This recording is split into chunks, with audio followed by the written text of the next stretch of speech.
She loved going to exotic places, and Frances tagged along. They had been school teachers together before they both retired.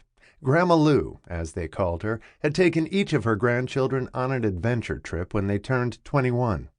She and Julie had gone on a fabulous trip to India 9 years before, which Julie had never forgotten. It had influenced the fabrics she was drawn to for several years. And 3 years ago, she and Willie, her youngest grandchild, had gone to Dubai. Izzy had insisted on going to Scotland and Ireland, which Grandma Lou thought was too tame. She had added 4 days in Venice and a weekend in Paris before she brought her home, and Izzy had loved the trip. And she and Justin had gone on a walking trip in Nepal, which was more her style.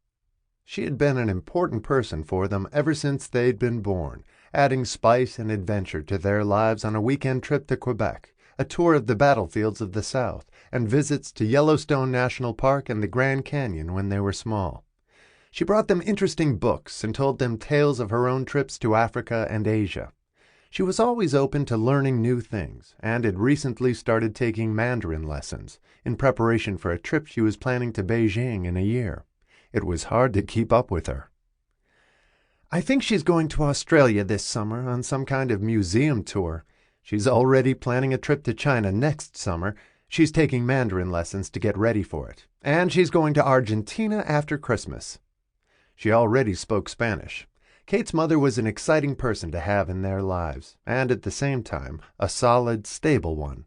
She had been invaluable to Kate, bringing up 4 children alone. They didn't have a father, but they had a grandmother who added immeasurably to their lives. She had a thirst for knowledge and wanted to see everything firsthand. Nothing daunted her. She was a remarkable woman, and at 78...